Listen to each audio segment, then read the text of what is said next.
Welcome to the DMF. I'm Justin Younts. This is part one.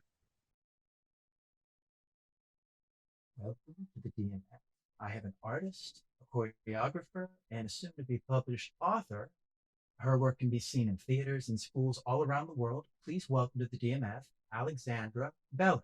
How are you doing? I'm great, thanks. Thank you. This is I'm glad we're doing this. So where did you grow up? I grew up in Queens in New York in the 80s. Okay. How did that influence you Hmm. in your career? Well, there was definitely a lot of resilience required, so I think that's part of it. Um, there was an incredible diversity of character. Uh, I feel like at that time, you look at these films from the 70s and 80s in New York City, and it's just, all these kind of wild characters. Yeah. It it's not far off. So you just saw a lot of everybody. And I think that because there was at that time, even then, less wealth gap than there is now in the Mhm. city, you felt like you were surrounded by you know, all of these different that now feel like stereotypes, but sex workers on that corner, but art gallery dealers on this corner. And, it just felt like there was a lot more diversity of humanity, not just, like racial gender Yeah. diversity, but like real characters everywhere you turned. And so I think that this breadth of human expression was from a pretty young age very visible to me. Like I didn't grow up in a homogenous Yeah. place, small town, everybody's white, kind of Was there a generic. moment that spoke to you that you remember? Spoke to me like in what way? Just a specific moment that like led you to that point of like I'm I'm around all this culture. I mean it because I was growing up in it, it didn't really occur to me that anything could be different. I used to um at the Metropolitan Museum, it was pay what you can. I think it may still be, even though they really push the, Yeah, it still is. suggested donation. But I think that legally it's still just a suggested donation. So I used to go to the Met and give them $1 and go Yeah, sketch the Rembrandts and the sculptures. And I used to go, you could second act at the Met, you'd go to like State Theater or the Metropolitan Opera and you'd wait until intermission. And then at yeah, intermission, you just like sneak in and go into the upper balconies where there were yeah, always seats and yeah, nobody ever asked me anything. And so I used to go see shows. I didn't have a lot of money, but yeah. I used to go see shows that way, or the second half of shows. Um, and walk through some great museums. And it just seemed really, really normal. Mhm. Maybe until I went to college and I was in Ann Arbor at the University of Michigan. And suddenly I was like, where is everybody? Where where's all the action? Yeah, yeah, yeah. So, how did you become interested in dance? Oh, I took my first dance class when I was about 8 at summer camp. And I really never looked back. That was it for me. What was I it was about dance that just like, I was whole. Suddenly, I was like visible and I was complete, and I could experience myself in ways that I couldn't when it was just my mind, and I'm just sitting there thinking. I didn't feel whole, but yeah, in motion, I felt like, oh, there's all of me. yeah.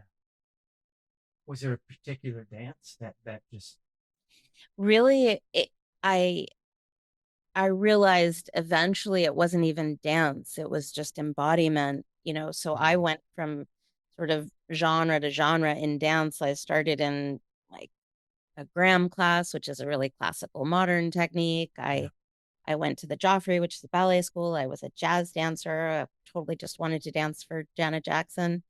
yeah. And then I became a weirdo modern dancer and then dance theater and then eventually choreographing for theater. And really, it's not dance. It's the It's movement. just like access to your body and everything that's in it that doesn't go through these thinking pathways, goes through sensing, feeling, intuiting pathways. And so, in a way, it's not even. it's like any dance or no dance. It's just like, can I be in my body? Yeah. Yeah. So you went to Ann Arbor. What talk a little bit about your school because you have a lot. Um, I I definitely wanted to be a dance major somewhere with a really strong, um, like technical program because I felt like I was short on what we might call technique, though I take issue with it. Mm, I think there's a little bit of white supremacy and like sort of mm, Western supremacy and calling technique is like ballet technique. So yeah.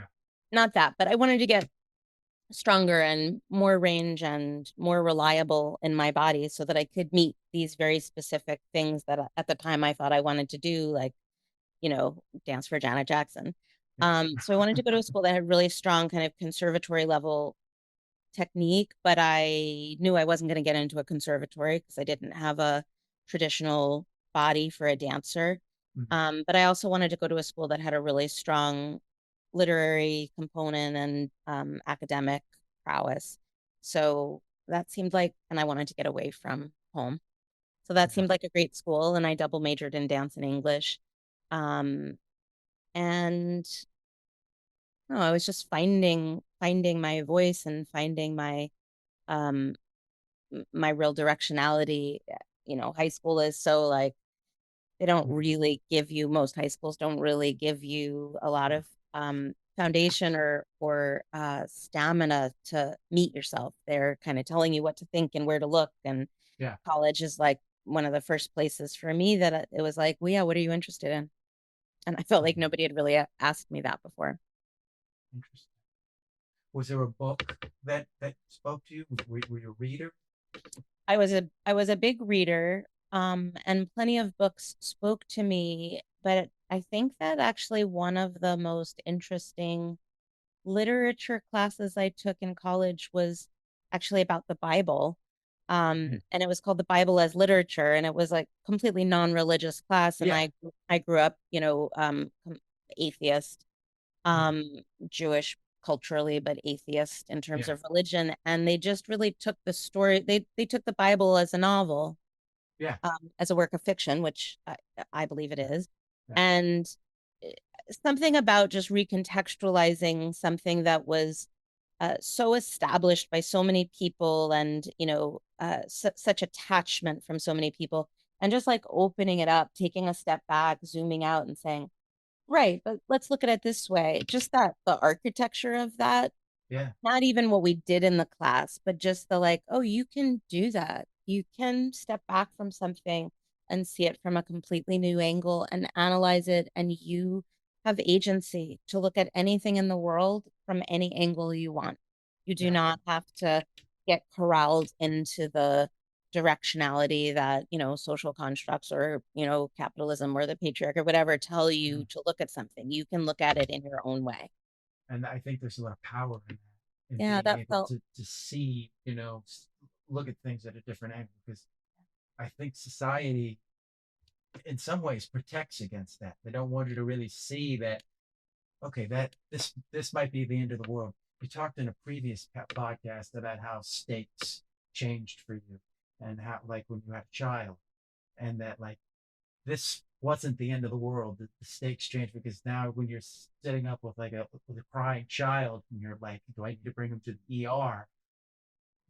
Things changed. So your perspective changed, yeah. and I think that's the most important thing, that adaptation of like always learning and always trying to see it from a different way. And sometimes you're not even looking for it. It just shows up. Yeah. And, we're handed this enormous set of givens. We're inherit all of these givens and about art as well. We Yeah. inherit all these givens. And sometimes I'll be coaching an artist and they're like, okay, so, on the stage, blah, blah, blah. And I'm like, okay, so you're gonna perform on the stage. And they're like, what are you talking about? Yeah. Well, I'm just saying like that is a choice, right? You Yeah. could keep the curtain closed the entire show and perform only in the house, Yeah. right? And maybe you don't want to. Maybe you absolutely want to perform on the stage, but like let's pull back again, like with the Bible, Yeah. and say, right, do you want to be using the stage? Okay, do you want the audience to be in those seats, or do you want the audience to be on the stage with you? Yeah. Okay. Or do you want to be in the dressing room with film and there's a huge screen on the stage, or like what, because we just inherit so many givens and it limits and limits and limits our choices. And before we know it, we have been quite corralled. And then we're like, oh, inside this tiny little box, how am I going to be totally unique and inventive and really express myself? But so we don't realize how corralled we've been by so many different constructs and givens in society. So one of the biggest things I like to do in my own work, but especially when I'm working with artists and I have, no skin in the game about Yeah. their choices, it's so much easier for me to say, um, is there even an audience for this piece? Or, just like Yeah. open up the context for them. Well, I like what you said. It's like, do you want to be backstage? Do you want to do that? As opposed to just taking the given of like, well, we're just going to use the stage. It's like, but what do you want? How And do of you course, see this? we see people like push back against those givens and things like gender fluidity in casting. Like I choreographed a Midsummer Night's Dream where they just flipped Titania and Oberon's whole part. I mean, literally just like all of Titania's lines and actions, her whole character became Oberon Yeah. and vice versa. They just took each other's roles. And Titania was a female identifying and presenting actor and Oberon male. Um, so we watched him get, really drugged, and he fell in love with this donkey and had this relationship, and she was controlling the whole thing. And it just that little act of like, yeah, you don't have to. Of course, you can also just cast a man as Titania or a woman as Yeah. Oberon, but I thought it was interesting to actually flip, and there was reactivity to it. You're like, oh, it's a little rapey. Yeah, yeah. It was when Oberon did it to Titania. You're Yeah. just feeling it now that it's a man being like kind of sexually seduced to bestiality, right? Like, and you Yeah. feel it differently when it's you identify with the body of the actor. So um, things like that, of course, directors have been doing for many years, but to continue to push into um, the gender fluidity, and of course, like Bridgerton did it with race, and they're just like, Yeah. screw it. Like, yeah, sure, all of the nobility at that time were white, but we don't have to do that. Yeah. Yeah. And It could then be anything. and then they eventually actually gave backstory for it, which was nice because the suspension of disbelief was fine as an audience, but it definitely made it a lot more solid to have it. Oh, that's Give it a actually nice a twist. story. Yeah. I could not just make pretend that it was real, but I was like, oh, I could imagine how that could have happened. That could have been a reality for us. Yeah. I mean, see, that's the thing that's kind of frustrating is sometimes I see people that want to do, Shakespeare, but they don't want to accept yeah, this is kind of what it was like then, it's like, you can't just like sugarcoat it because you don't like it. I mean, you can do that, but is it coming from an artistic choice or is it coming from a choice where you don't want to accept what is in that Yeah. time period? And then there's the question that often comes up with these shows where you say, like, okay, do we keep it and show it and like frame it and like Yeah. make it really obvious? Like, yeah, that's kind of rapey. Or do we change it? Do we get rid of it? And that's always a question that comes up around content. Like, are we whitewashing it by trying to make it feel more palatable to us now? Or do we actually put it in people's faces?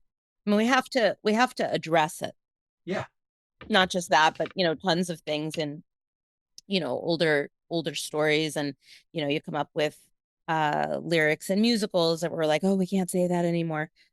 You can or you can't. We definitely need to think about it, right? We have evolved out of that being an acceptable lyric, are we gonna keep it and point to it and like mess with it? Are we going to just remove it? And I don't think there's a universal right or wrong. No, there isn't. Um, but I think it's a really interesting place to debate and discuss like what we're doing with that material. Yeah. I think the most important thing is to ask it and ask like what are we doing, not just go with it. Because sometimes you're just in a play and it's just been like, well, we're not doing that. I'm just like, why? Yeah. Why are we not doing? Are we just because societal, norms today have Right. changed? I mean, it's like to me that's not the right way to go. By asking the question, do we want to keep hitting them over the head with it? Now we're looking at it in a different direction. It's not just this if or not, black or white type of thing. Yeah. And there's a way to, like work with the material. Yeah. So I directed and choreographed a 2-person version of Macbeth. Mhm. And I was really interested in not just a feminist version, but a version in which I was like, what if I don't just accept the given that she's this, manipulative Yeah. hag that controls him, which is such a, common trope. Lady Macbeth, oh, this evil. Yeah, Yeah. he did everything, Yeah. too. And he had a reason too, and we just kind of lay it on her. So I looked at that piece through the lens of both of them having PTSD, Mhm. obviously Macbeth from the war, but in the play, textually, she's had a baby and she has no baby. Like she's given birth to a baby, she's breastfed a baby, but Yeah. they have no children. So Yeah. that baby has died. Yeah. And obviously, that's one of the greatest traumas anyone can suffer. Yes. So I was like, okay, she lost a baby, at least one. And he has PTSD from the war, and they are just trying to survive. And they've both grabbed onto this idea of her, this aspiration of power, from somebody that has experienced such helplessness as to Mhm. have lost a child. And him to have this connection that will never get um dissolved with her, like to have like you'll never go away, I will never lose you. Like he's lost so many people right in front of him, and Yeah. he's done things that he's so ashamed of. And so like this connection to her is a survival level connection, and her connection to this, like, I've got to get out of what I'm in right now. I cannot live feeling so helpless. I've got to ascend somewhere where I'm going to feel safer and nobody can Yeah. hurt me if I'm queen. And their two traumas like intermingle in this way and create this alchemy that like sets them off onto this path where of course we know where they end up. But just like with, I don't know, Dexter or some other, piece of art where they bring in some real empathy from the audience to Yeah. characters that, by any standard would be irredeemable. Yeah. And I just feel like that's another place where I'm interested in not just upending a trope, but like really digging into it. Well, Yeah. why do you think? Why is she like that? Nobody ever really answers that question in the show. They're just like, she's horrible. And she Yeah. does the horrible thing and she manipulates her husband. He's got agency. So Yeah. Macbeth is a simp, right? He's Yeah. just like going along with it. She's evil. Why?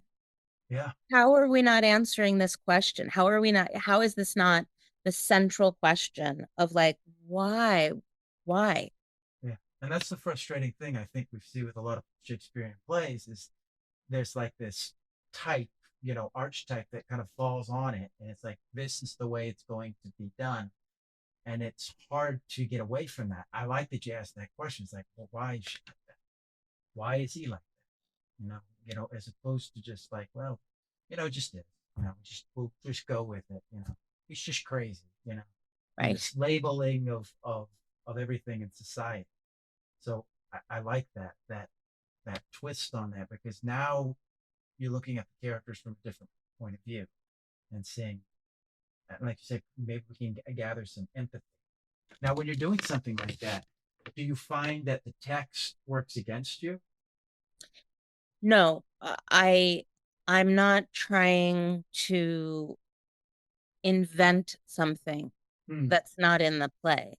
I am trying to like discern what could be happening. I'm not trying to place a narrative on top of it and use the text to defend my narrative. I'm trying to be like, right, but why else? I mean, the same as we do in actual relationships. You know, somebody does something to you and it hurts you or it offends you or it worries you, or, you know, and we could say, oh, that action, don't do that action, or that action made me feel a certain, but there's another way to get underneath it and say, I wonder what that's about. What's happening for you? Um, and then, of course, you know, in some circumstances, I'm also going to share what that did for me. But before I get to me and my reactiveness, which I feel like sometimes we read a play and in a certain sense, we're like reactive to it as Mm. opposed to really curious about it. Yeah. And so, no, the play will never get in the way of a story I'm trying to tell, because I'm always trying to tell the story of the play. Yeah. I'm just not by rote accepting the story that's been told about that play over and over again. But I'm not looking to tell a story that's not on the page. Yeah. I like that. You put your, you know, yeah, you're still telling the story, but we're asking the questions of like why they're doing this and how this kind of came from it. I think you talked about that in the book. How, you know, how is something that we're not talking about enough. We talk about the what, but we don't talk about the how. And I think the how is key to everything. Yeah, and that's another thing that we inherit is our process for things, right? And a lot of artists, and I don't think there's anything wrong with having a process. Yeah. A lot of artists, you know, I always do this, I build vocabulary, and then I do this, and then I, you know, and that's totally fine. I'm not denigrating anybody's process. And of course, we know that how we create something um, will start to um, we'll start to create the thing, you know, like that's just a 1+1, right? How we create it is defines what we end up with. So if I'm you know, if I'm cooking from a recipe and I go to the store and I get every ingredient and I have everything that's on the list and I measure everything out, and that's my process for cooking, I'm probably going to end up with something that hopefully, if I follow the recipe, looks pretty much like what they intended. And then I can also cook from like inspiration and what's in the house, and I like gut responses. And what if I threw some lemon in, you know, right? And I'm going to Yeah. create something, it's going to be very different from that other recipe. There's not a good or bad way to Yeah. do it, but I will get one outcome with one and Yeah. a different outcome with the other. And of course, the outcome that I'm going to get when I'm really improvisational is a little less predictable.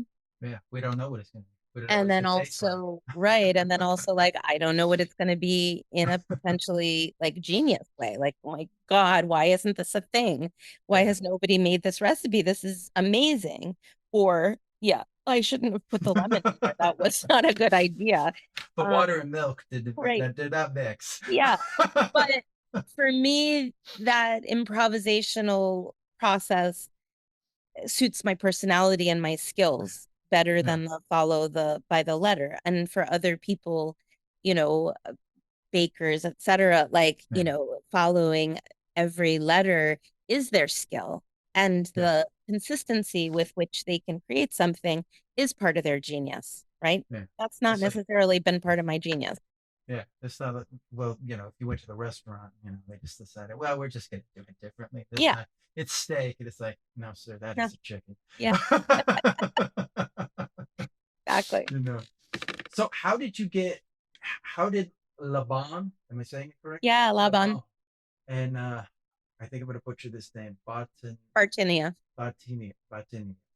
how did that come about? Because from what I've studied from it, it looks very similar to like a combination of the Alexander technique and modern dance.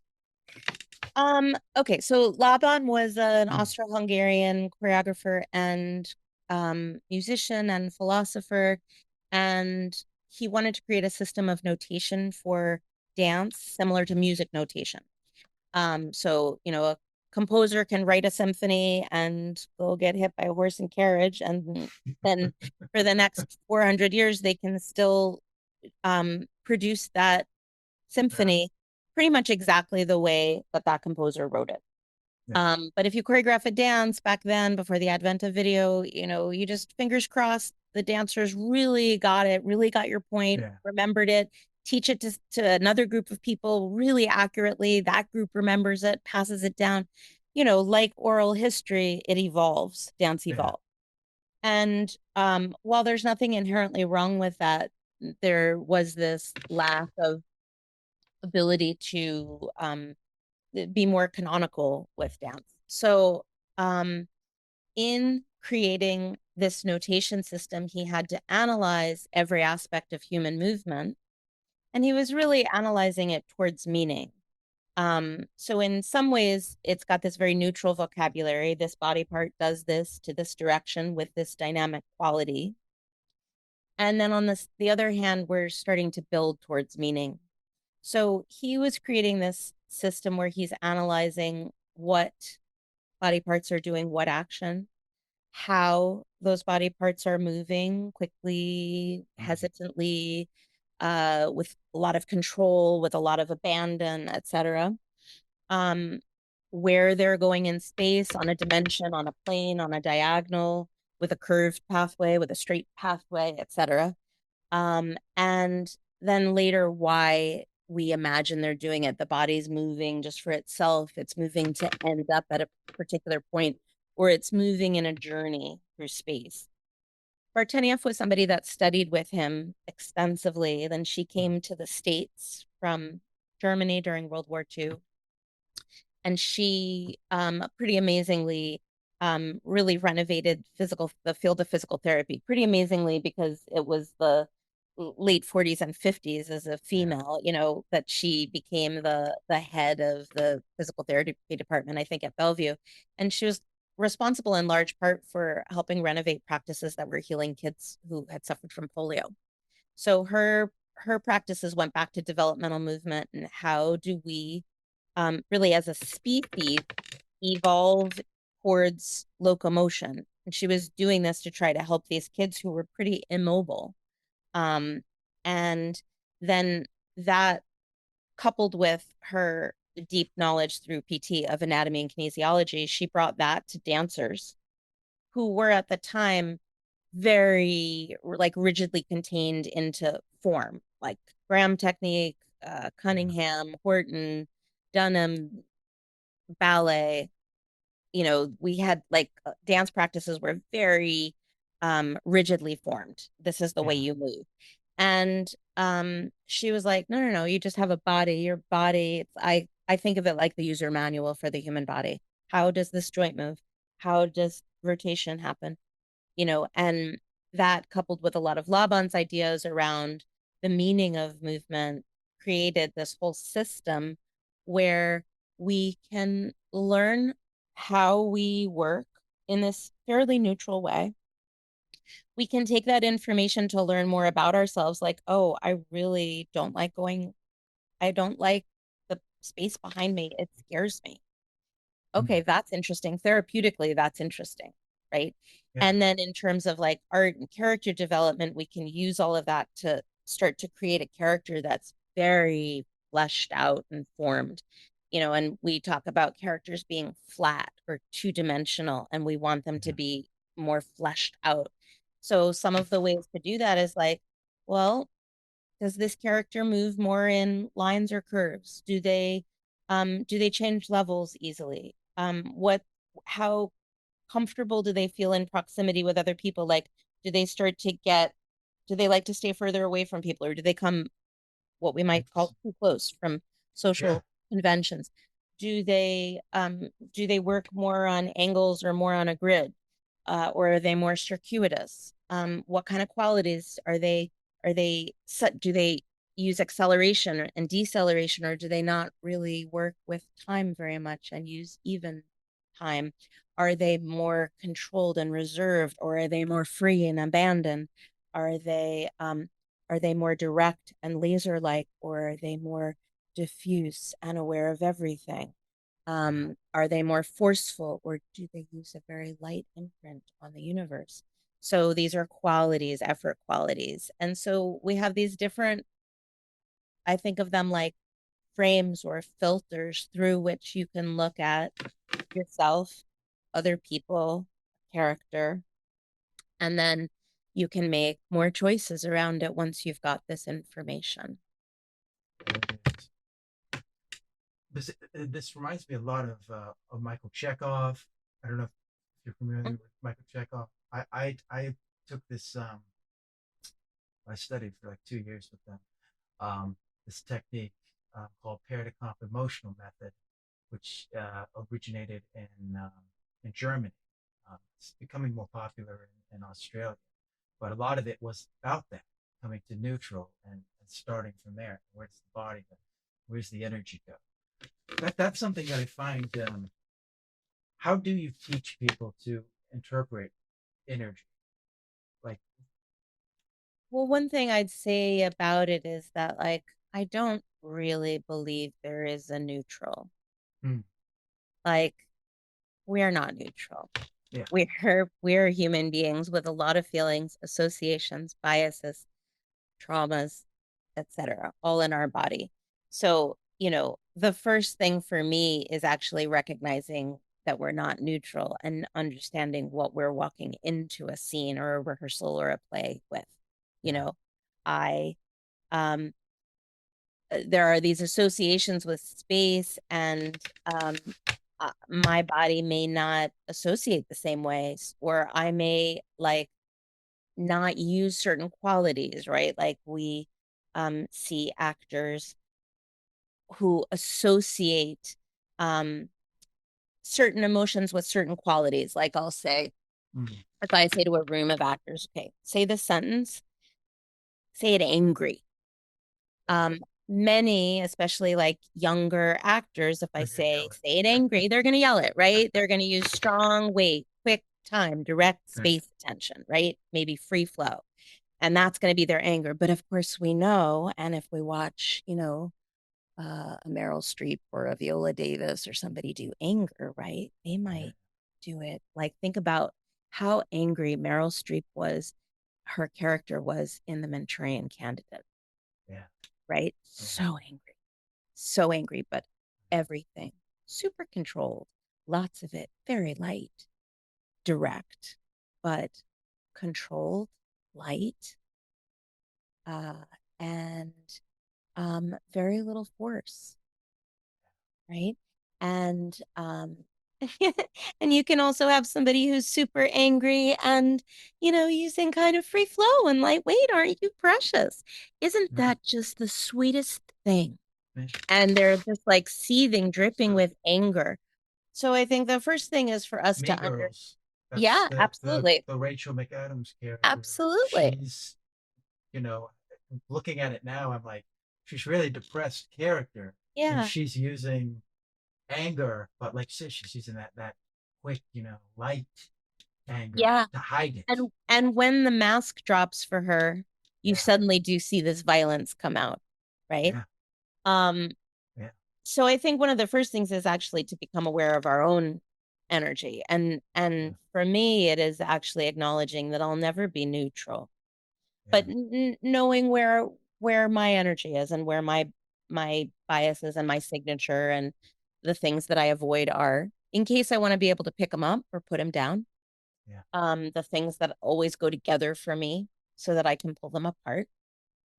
And then I also, I think Laban gives us this ability to push against some of the things that can be abusive about a more Stanislavski based approach, where we're not accessing our own stuff and our own, memories and associations, we are trying to form a facsimile of a feeling from quality and from energy. So this category in Laban called effort is dynamics. And dynamics are energy. Where we put our energy, where we put our attention. I'm putting my attention on time right now. I'm quick, or hesitant. But my attention is on time. Or I'm putting my attention on flow. I'm really letting things flow out of me, or I'm controlling those things. It'll Venn diagram with time a little bit, but I'm practicing control, or I'm very direct, or I'm very diffuse. And you can do that with vocal dynamics, but you can do it also with the body. Or I'm forceful, or I'm removing force and imprint from my environment. So these are ways that we can start to condense and expand our different forms of energy. The energy of our relationship with our environment, the energy of our flow, the energy of our force, or the energy of our control. Please like, share, and subscribe. Thank you.